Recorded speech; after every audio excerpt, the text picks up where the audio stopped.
run prevention is pitching and defense. And we talked about the pitching earlier in the show. That is something that's going to have to be addressed. What they need, and yes, there's going to be a lot of guys under contract, so there is going to need to be some creativity from David Stearns here. Sean Manaea is under contract.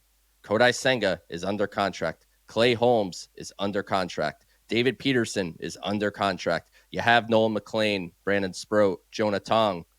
But the Mets need a real, genuine, everyone's going to say just somebody good.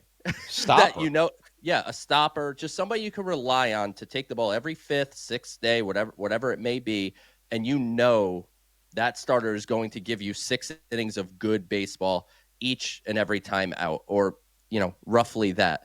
And, everyone's going to say they got to get an ace. They got to get an ace, as if you just go to your local grocery store, go to aisle 4 and just reach up to the top. And that right there is an ace. But Stearns is going to have to be creative here. And that could be trading somebody like Kodai Senga. That can be trading one of these young pitchers in a deal to get a veteran, more reliable pitcher that you can count on. I think when you look at this team heading into next year, he's going to have to do some things that may be unpopular on the surface in order for the greater good. And when you think defensively, I also want to bring offense into this too, because I don't want there to be an overemphasis on run prevention, which, yes, it is important. The Mets defense shot themselves in the foot a million times this year. We all know it. We all saw it on a day in, day out basis. But they also did not score enough runs. Right. So I don't want to flip this into we need to be a defensive team. And then we're doing shows in June next year saying, the Mets just simply don't have enough bats to get through, every day. That's going to lead to some complicated decisions here, Connor. Pete Alonso's a free agent again. Right.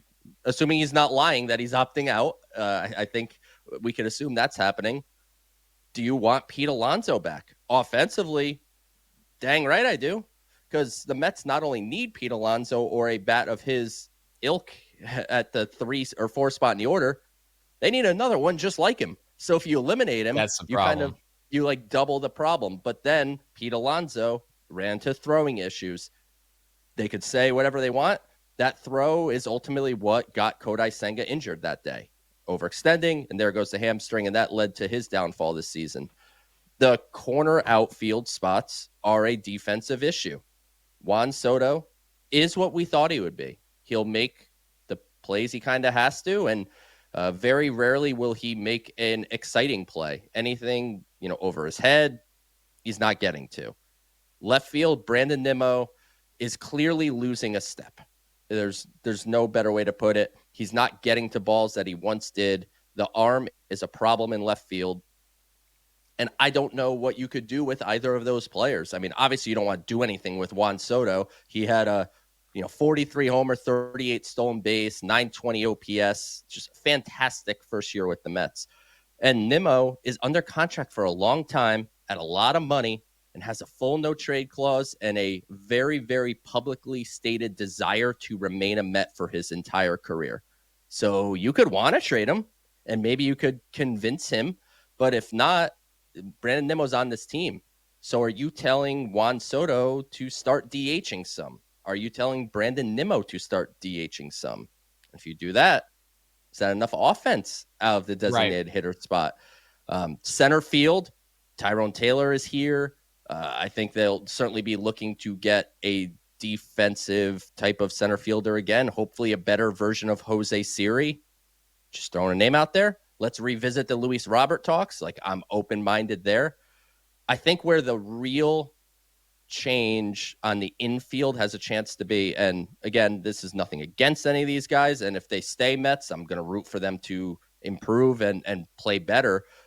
But to me, this screams Mark Vientos and Jeff McNeil are going to be at minimum available this offseason. And to me, I wouldn't do it, and I won't speak for you, but I don't think you would either. Maybe Francisco Alvarez is on the table. To me, he shouldn't be. But at this point, when you have a season the way the Mets did, nothing should be off the table that is within the realm of possibility. Yeah, I like, we did the solutions thing, right? And it feels like with the Mets right now, I would still have Alvarez on the short list of solutions, as I know you would too. Obviously, Soto is on the short list of solutions. Yeah. Francisco Lindor, Lindor. Yeah. Lindor did what he could the last week, but this team just didn't have it. And then that's not counting some of the pitchers that are on the short list. But I don't think Jeff McNeil will be on this team next year. I don't think Mark Vientos will be on this team next year. I think those are almost layups. I think there has to be an exploration of the Nimmo situation because it is a double-edged sword, Joe, where he's not good enough offensively to throw at DH, and he's now becoming a liability in left field. And is there a world where, because of the contract, the structure of it, and the length of it, and the pay of it, he is a wildly expensive rotational player? There's the world, which is scary because that's a long Yeah. time. But I think the reality is, I think Carson Benj and Jet Williams are going to be here next year.